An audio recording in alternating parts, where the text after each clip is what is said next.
The pine needle carpet was silent under Silas Blackwood's boots as he reset his final trap. A low, bruised sky promised the first heavy snow, the kind that came to stay.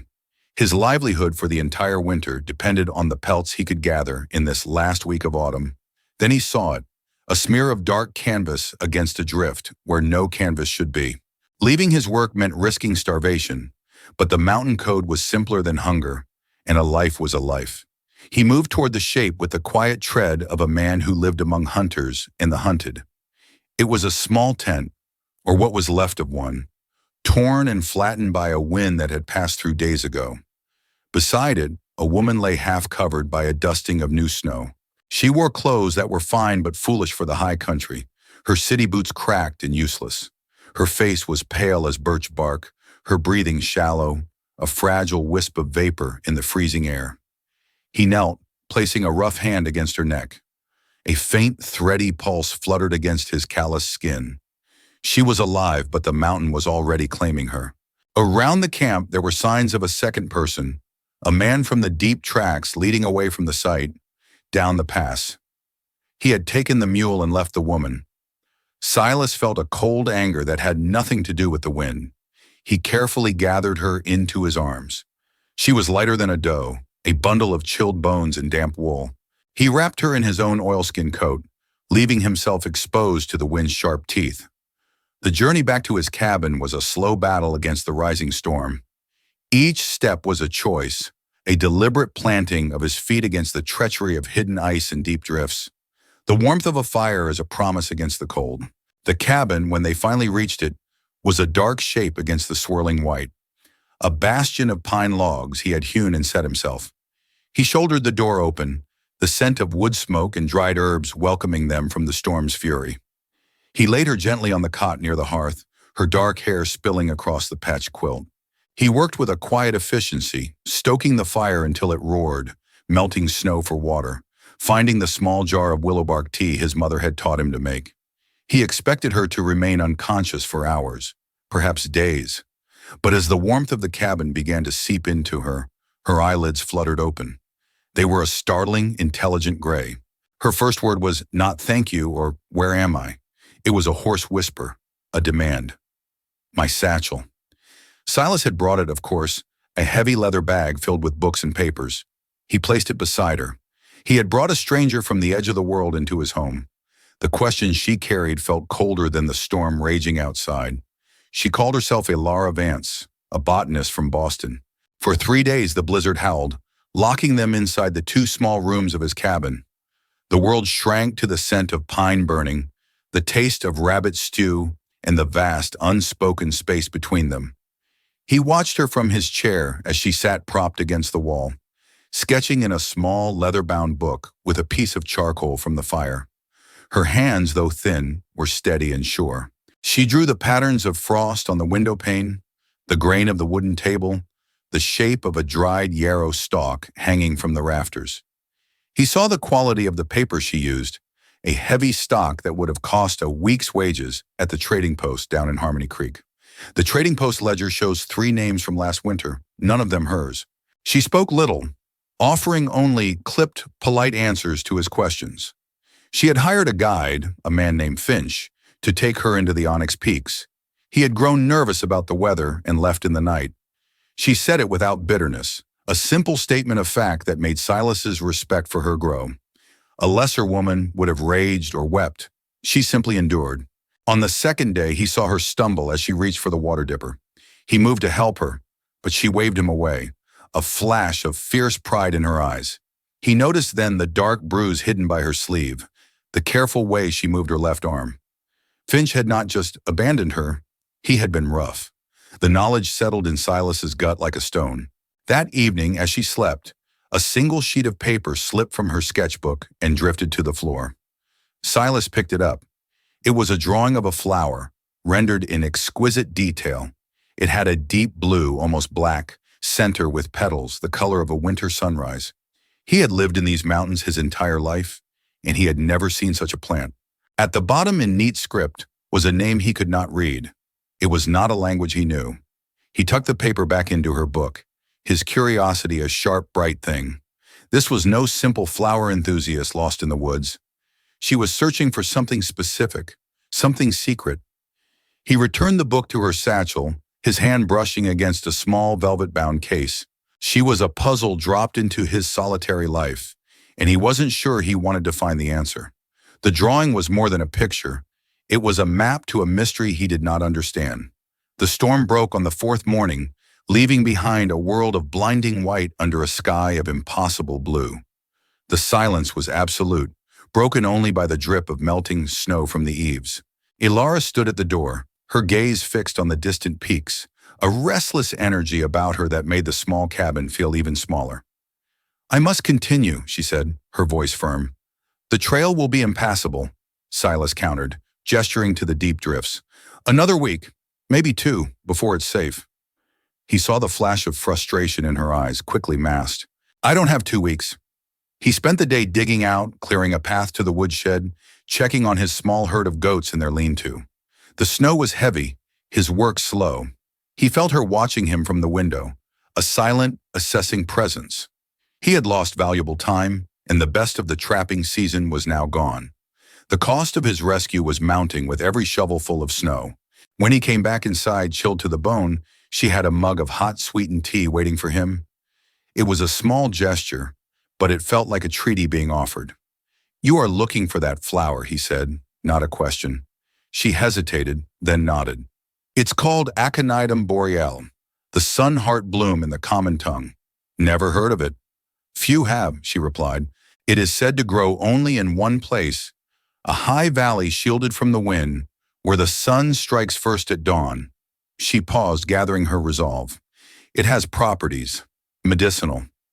He waited, saying nothing, letting the silence draw the truth from her. Anyone listening in the quiet of a winter afternoon knows some truths must be earned. Her composure finally cracked. Her voice dropped to a whisper. "My brother Thomas, he has a weakness in his lungs. The doctors in the city have given up.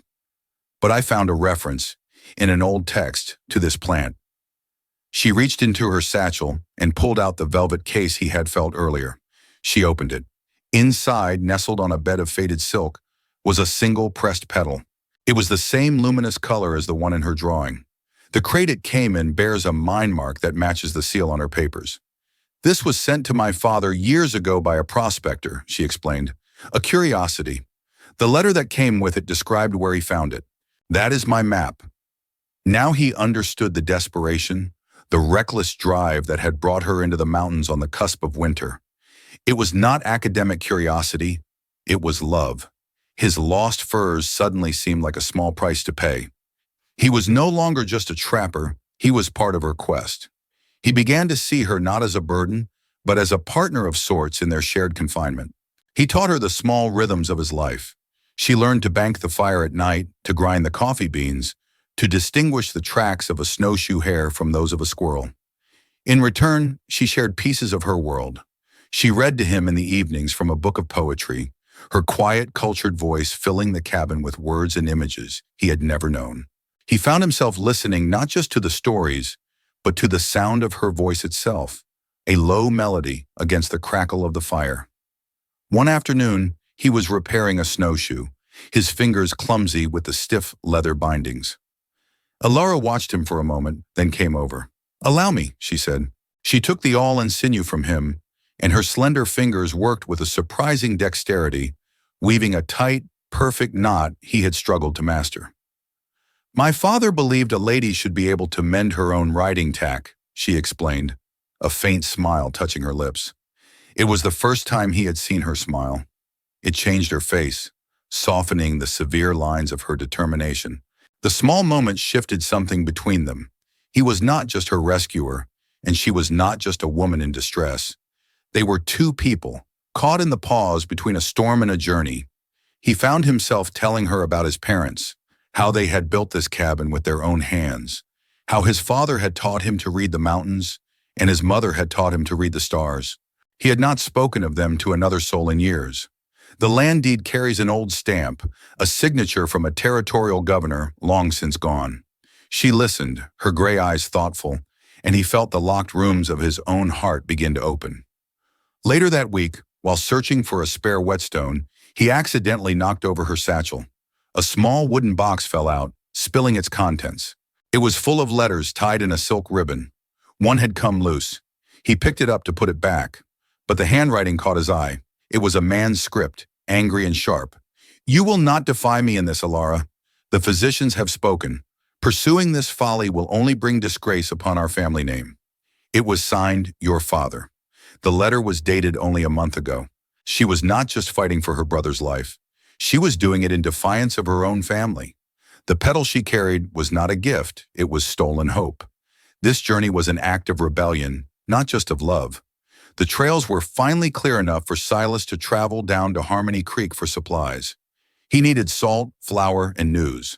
He was reluctant to leave Alara alone, but their stores were running low, and he knew he could not put it off any longer. He gave her his father's rifle, showed her how to load and fire it, and made her promise to keep the door barred. "I will be back by nightfall tomorrow," he said, the words feeling strangely heavy. The 10-mile journey to town, which he usually made without a second thought, felt long and fraught with a new kind of anxiety. Harmony Creek was little more than a single muddy street lined with a trading post, a saloon, and a handful of cabins. Jedediah, the old man who ran the post, looked surprised to see him. "Blackwood, figured you'd be snowed in for the duration." Silas nodded, gathering his supplies. "Weather broke. Broke just in time for the new survey crew," Jedediah grumbled, weighing out a sack of flour. "From the Titan Mining Company, strutting around like they own the place, asking questions about the Onyx Peaks." Silas froze, the sack of flour in his hands. "What kind of questions?" "Looking for old claim markers, asking about access to the high valleys." Jedediah leaned closer, his voice dropping. "Heard him talking about a man named Finch. Seems he was supposed to be their guide, but he took their money and vanished." The pieces clicked into place with sickening clarity. Finch hadn't been Alara's guide. He had been hired by the mining company. He hadn't abandoned her out of fear of the weather. He had led her into a trap, intending for the mountain to finish the job. He took their advance, a bank draft from a Denver address, and left them all behind. The mine wanted whatever was in the Onyx Peaks, and Alara was in their way. He paid for his supplies, his mind racing. He had to get back to the cabin. As he was leaving, Jedediah stopped him. "A letter came for you. Been sitting here since the last circuit rider came through." It was a rare occurrence. The envelope was thick, official-looking, with a lawyer's seal from back east. He opened it. The legal language was dense, but the meaning was clear. His great-aunt, a woman he had never met, had passed away and left him a small inheritance. It was not a fortune, but it was enough. Enough to leave this place, to start over somewhere new. Enough to buy a small farm, to live a life free from the harsh demands of the trapping line. He stood there in the snow-dusted street, the letter in one hand and the receipt for his supplies in the other. He now had a choice he never thought he would have. He could take this money and walk away. Or he could go back up that mountain, back to a woman with a dangerous secret and powerful enemies. The choice felt like no choice at all. He had found something on that mountain worth more than an inheritance. He pushed his horse hard on the trail back, the lawyer's letter a strange weight in his pocket. The sun was setting, painting the snow-covered peaks in hues of rose and violet, but Silas saw none of it. His focus was narrowed to the plume of smoke he hoped to see rising from his cabin's chimney. He saw it, a thin, steady stream against the darkening sky, and some of the tension in his shoulders eased. When he arrived, Alara met him at the door, the rifle held steady in her hands. She lowered it when she saw it was him, a visible wave of relief washing over her face. "You are back," she said, the simple words full of meaning. "I said I would be." That night, he told her what he had learned in town. He watched her face pale as he spoke of the Titan Mining Company and the man named Finch. "I thought it was my father," she whispered, her hands clenched in her lap. "I thought he had hired Finch to stop me." "They don't want your flour," Silas said, thinking it through. "They want the land it grows on. There must be something else there. Gold, silver." Alara shook her head, a dawning horror in her eyes. "The prospector's letter, the one that came with the petal. It mentioned the rocks in the valley glittered with more than ice." She had been so focused on the flour, she had dismissed the rest as prospector's fancy. The mining company had not. They must have intercepted her correspondence, or had a source inside her father's household. They knew what she was looking for and where. Anyone who has ever kept a secret knows how quickly it can become a weapon. "We have to get to that valley before they do," she said, her voice regaining its strength. "They think I am dead. That gives us an advantage." "It is still too dangerous," Silas argued. "The high passes are choked with snow. There are avalanches. And in the spring, the mining company will be here with a full crew," she countered. "This is our only chance." "Your chance?" He looked at her, startled. "My chance?"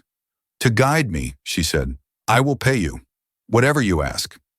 Silas thought of the letter in his pocket, the promise of an easier life. He looked at Alara, at the fierce, desperate hope in her eyes. He thought of the man she was trying to save, and the men who had left her to die. He was a trapper, a man of the mountains. His life was one of quiet solitude, but she had brought the world to his door, with all its dangers and all its light. "I don't want your money," he said slowly, "but I will take you to the valley." A fragile, beautiful hope bloomed on her face. It was more valuable than any inheritance. They prepared for the journey for 2 days, a quiet hum of shared purpose filling the cabin. Silas packed light, taking only what was essential: dried meat, hardtack, climbing ropes, and his father's old compass. Alara carefully wrapped the pressed petal and her sketchbook in oilcloth. She moved with a newfound energy, her limp from her ordeal almost gone, her focus absolute. She insisted on taking the rifle. "I will not be helpless again," she stated, and he did not argue. He watched her practice, her stance firm, her aim improving with each shot. He was seeing the woman she was beneath the layers of grief and fear, and he admired her strength. They set out at dawn on the 3rd day, leaving the warm safety of the cabin behind. The world they entered was beautiful and deadly. The snow was deep, forcing them to use snowshoes, a slow, rhythmic work that tested their endurance. The air was thin and bit at their lungs. Silas led the way, his eyes constantly scanning the slopes above for signs of an avalanche, his ears attuned to the groan of shifting snow. The prospector's letter had been vague, describing a valley shaped like a wolf's jaw and a peak that catches the morning sun like a spear tip. Silas knew the area. It was called Widow's Grief by the old-timers, a place of treacherous climbs and sudden storms. No one went there unless they had to. As they made camp the first night, huddled under a rock outcropping, he saw Alara shiver. He took off his heavy outer coat and draped it over her shoulders. She looked up at him, her gray eyes luminous in the firelight. "You will be cold," she protested. "I am used to it," he said simply. They sat in silence for a long time, the vast star-filled sky stretching above them. He realized this was the most time he had spent with another person in almost 5 years. He found he did not miss the solitude. He was checking the bindings on their packs when he noticed a small tear in Alara's satchel. A corner of a folded document was sticking out. He pushed it back in, but not before he saw the seal of the Titan Mining Company. It was not a letter, but a stock certificate. It was made out in her brother's name for a substantial number of shares. The truth hit him like a physical blow. Her family wasn't just opposed to her journey. They were invested in the company that was trying to stop her. Her own father, her own brother, were complicit in the plan to leave her for dead on the mountain. He said nothing, pushing the paper back into the bag. He understood now that she was more alone than he had ever been. The climb grew steeper the next day. They were forced to use ropes, Silas anchoring himself and lowering a line for Alara. She was not a natural climber, but she was tenacious, her jaw set with determination as she found handholds and footholds in the icy rock. Her resolve was a thing of pure, unyielding force. They were crossing a narrow ledge when the sound began, a low rumble that grew into a deafening roar. "Avalanche!" Silas yelled, shoving her into a shallow crevice in the rock face. He pressed his body in front of hers as a river of white thunder poured down the mountain opposite them. Snow and ice crystals filled the air, stinging their faces. The ground shook beneath them. It was over in seconds, leaving a ringing silence and a transformed landscape. The path they had been about to take was gone, buried under tons of snow. "We are trapped," Alara said, her voice shaking but steady. Silas studied the terrain. The avalanche had cut them off from the way back, but it had also exposed a different route, a narrow, previously hidden game trail leading upward. "Not trapped," he said. Just committed. The near disaster forged a new bond between them. The polite distance they had maintained was stripped away, replaced by a raw, functional trust. They moved as a unit, his strength and her resilience complementing each other. That night, they found a small ice cave for shelter. The fire they built was small, but it pushed back the immense cold. Ilara was tending to a deep scrape on her hand. As she reached for her medical supplies, the stock certificate fell from her satchel again, landing near the fire. She snatched it up, but not before Silas saw the look on her face. It was not fear or anger, it was guilt. He didn't know, she said quietly, her eyes on the flames. My father bought the stock for Thomas, an investment for his future. When Titan made an offer for our land back east, my father saw their prospectus. It mentioned exploration in the Onyx Peaks. He must have told them about the prospector's letter, thinking it would increase the value of Thomas's shares. Her father's greed and ignorance had nearly cost her her life. He had unwittingly given her enemies the map they needed. And Thomas? Silas asked. He would never agree to this. He believes I am on a botanical expedition to the Sierras. That is what I told him. If he knew the truth, he would try to stop me, to protect me, and he is not strong enough for that fight. It was a terrible, tangled web of love and betrayal. She was protecting the very people whose actions had endangered her. The weight she carried was more than a satchel of books. It was the burden of her family's mistakes. He reached out and briefly touched her shoulder. She was not fighting her family. She was fighting for them, even against their own will. They reached the valley on the 5th day.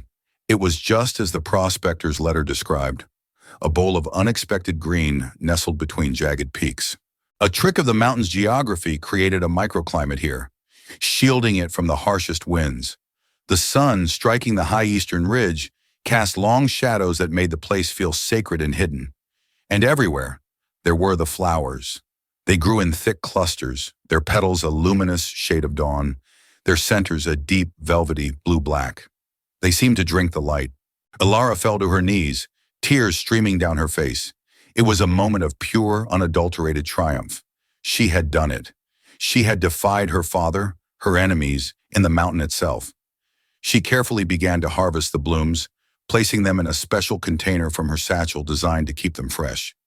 Silas stood guard, his rifle ready. He did not trust the silence. The valley felt too perfect, too easy. He scanned the ridges, his eyes tracing every shadow.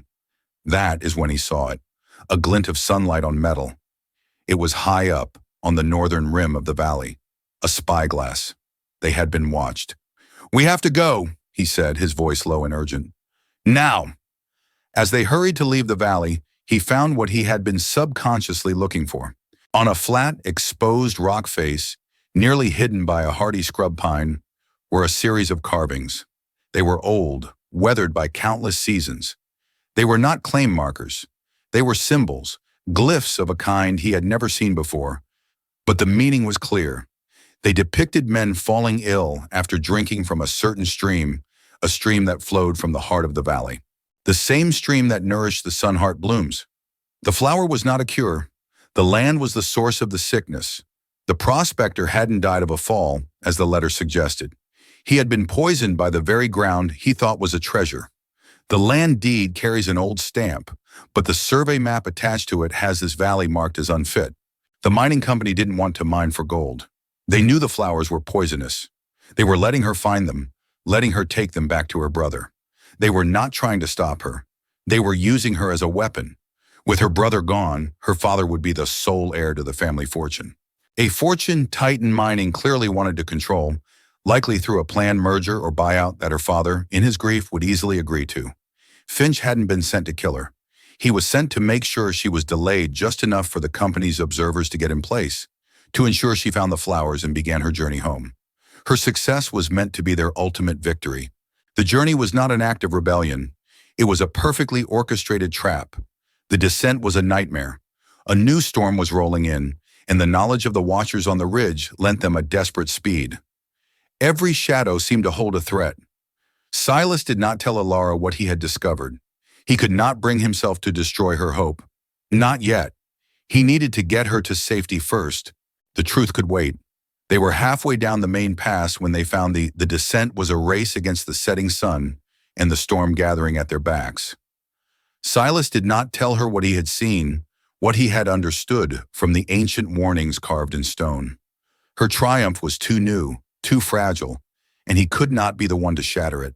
He felt the weight of the truth like a physical burden, heavier than his pack, colder than the wind that clawed at their faces. He watched her move ahead of him, her steps light with purpose, and felt a profound ache. She believed she carried a cure. He knew she carried a poison, a betrayal so complete he had no words for it. They needed shelter.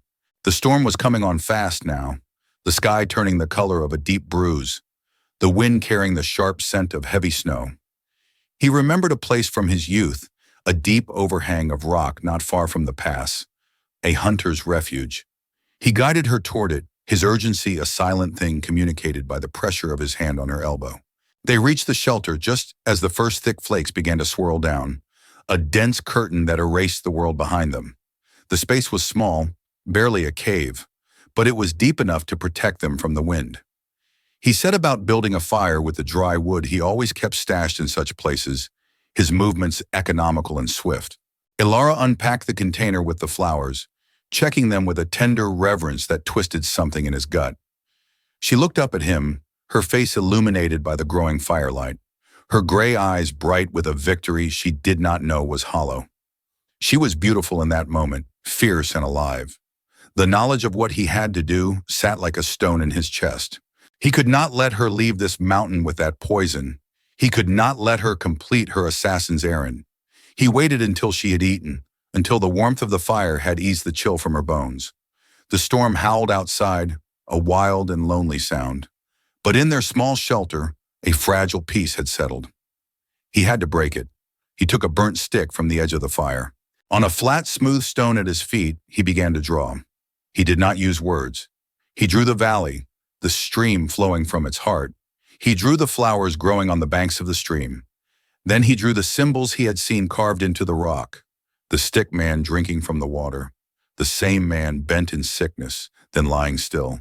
He drew it again and again, the story repeating in the simple, brutal language of pictures. Ilara watched, her brow furrowed in confusion at first. Then as the meaning became clear, the color drained from her face. She stared at the drawings on the stone, the firelight casting flickering shadows across them, making them seem to move. She looked from the crude drawings to the beautiful flowers nestled in their case, and a tremor ran through her. "No," she whispered, the word a puff of disbelief in the cold air. The prospector's letter said nothing. It spoke of a treasure. Silas met her gaze, his own eyes holding nothing but a sad, unyielding truth. The mountain did not lie. He pointed to the drawings again, then to her. Then he drew a man in a bed, and the flower in the final, still figure. The silence that followed was absolute, deeper than the heart of the storm. The only sound was the crackle of the fire. Ilara did not scream or cry. She rose slowly, her movements stiff, and walked to the mouth of the cave. She stood there, a silhouette against the raging blizzard, her back to him.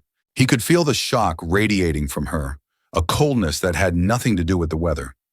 She had risked everything for a lie. Her entire journey, her defiance, her hope, it was all built on a foundation of deceit. He had seen men break on this mountain, broken by the cold, by hunger, by a fall. He had never seen a soul break, and he feared he was watching it happen now. When she finally turned back, her face was a mask of stone. The botanist was gone. The hopeful daughter was gone. In her place was someone he did not recognize, a woman forged in the absolute zero of betrayal. She walked to her pack, took out the velvet-covered case, and opened it. She looked down at the single pressed petal, the one that had started it all. Her map, her promise. With a calm, deliberate motion, she dropped it into the heart of the fire. It curled, blackened, and vanished into ash. Then she took the container of freshly picked blooms and did the same, feeding them one by one to the flames. She watched them burn without expression, their sunrise-colored petals turning to smoke. The cure became a pyre. Her hope became a funeral. They stayed in the shelter for 2 days, waiting for the storm to pass. They did not speak of what had happened.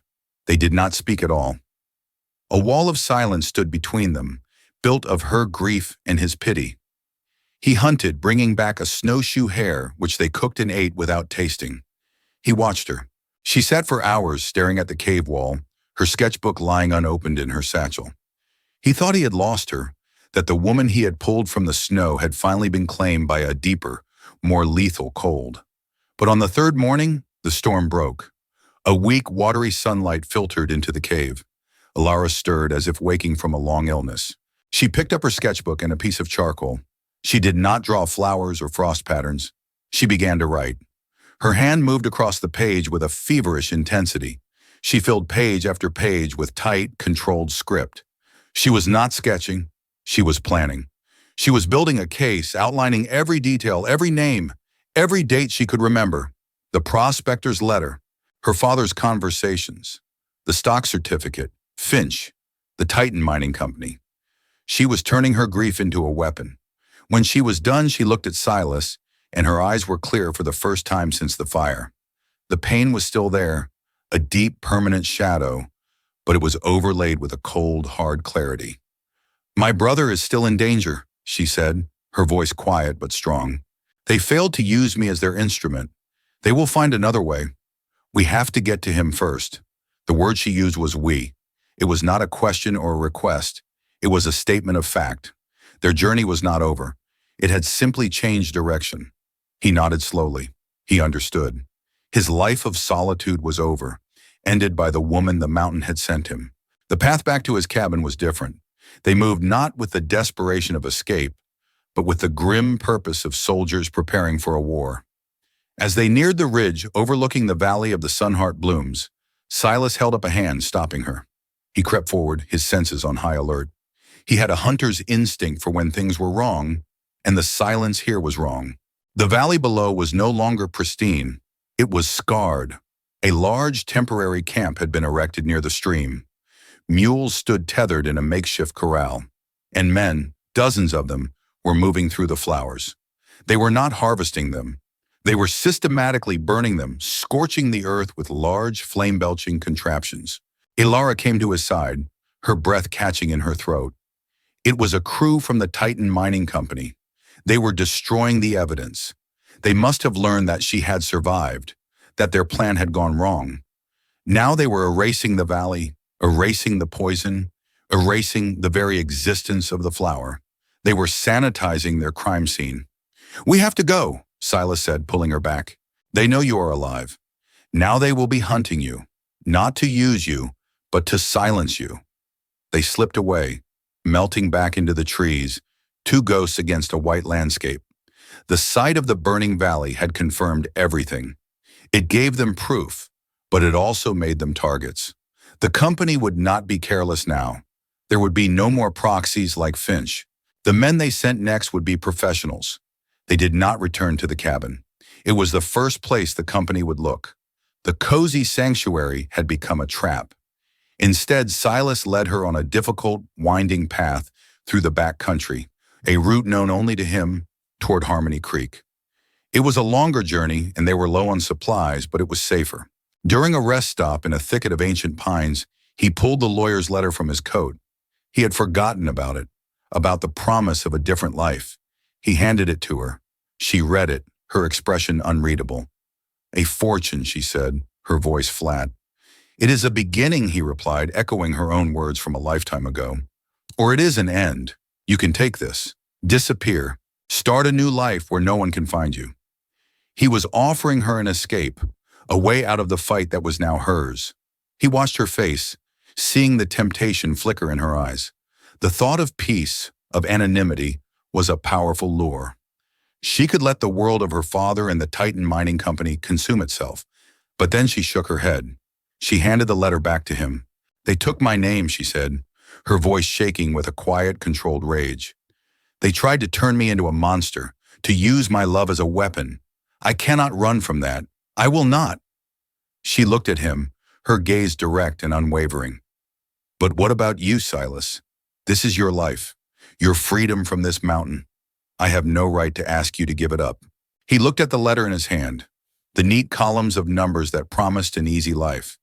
Then he looked at her, at the strength that had been forged in betrayal, at the woman who had burned her own hope to ash and then rose from it. He had spent his life in the quiet solitude of the mountains, believing he was free. He realized now he had only been hiding. Real freedom was not about being left alone. It was about choosing what to fight for. They arrived in Harmony Creek after dark, entering the town like shadows. Silas did not take her to the trading post. He took her to the small clapboard home of the circuit judge, a man he had known since he was a boy, a man whose integrity was as solid as the mountains themselves. They woke him up. In the quiet of the judge's lamplit study, surrounded by dusty law books and the smell of old paper, Ilara told her story. She laid out the pages from her sketchbook, the evidence of her meticulous memory. Silas spoke too, of the carvings, of the watchers on the ridge, of the valley now being scoured by fire. The judge listened, his face grim, his eyes missing nothing. He looked at the stock certificate, which Ilara had kept. He looked at the pages from her sketchbook. It was a monstrous story, almost too fantastic to believe, but he saw the truth of it in their exhausted faces. "This is bigger than Harmony Creek," the judge said when they had finished. "The Titan Company has powerful friends, territorial delegates. Your father is a wealthy man. Accusations are not enough. We need proof that will stand up in a federal court, proof they cannot bury or deny." Ilara looked at Silas. "I know how to get it." She took a page from her sketchbook and began to write a letter. It was addressed to her brother, Thomas. It was a simple letter, full of affection, telling him that her botanical expedition had been a success, that she had found a flower that could help him, and that she was making her way to Denver to consult with a specialist before coming home. She would send for him soon. It was a lie. It was bait. "We will send this," she explained to the judge and Silas. "It will be intercepted. My father and the company will believe I am still ignorant, that I am still their pawn. They will expect me to arrive in Denver. They will send someone to meet me, not to kill me, to control me, to control the cure. They will want to manage the story of Thomas's miraculous recovery and his subsequent death. Their greed will make them careless." It was a dangerous gamble. She would be walking directly into the hands of her enemies. "I will not be going alone," she said, looking at Silas. His inheritance was no longer for 2 train tickets east. It was for a room at the finest hotel in Denver, for new clothes, for the appearance of a wealthy trapper who had struck it rich and was now the botanist's benefactor and protector. It was for hiring the best Pinkerton agents the judge knew. It was a war chest. He took her hand then, his calloused fingers closing around hers. He did not say anything. He did not need to. In the quiet of the judge's study, with the weight of a vast and powerful conspiracy settling around them, they had made a new pact. He had pulled her from the snow to save her life. Now they would walk into the fire together to reclaim it. The mountain had taught them both how to survive. The world of men would now learn what they were capable of. Their journey was not over. It had just found its true beginning.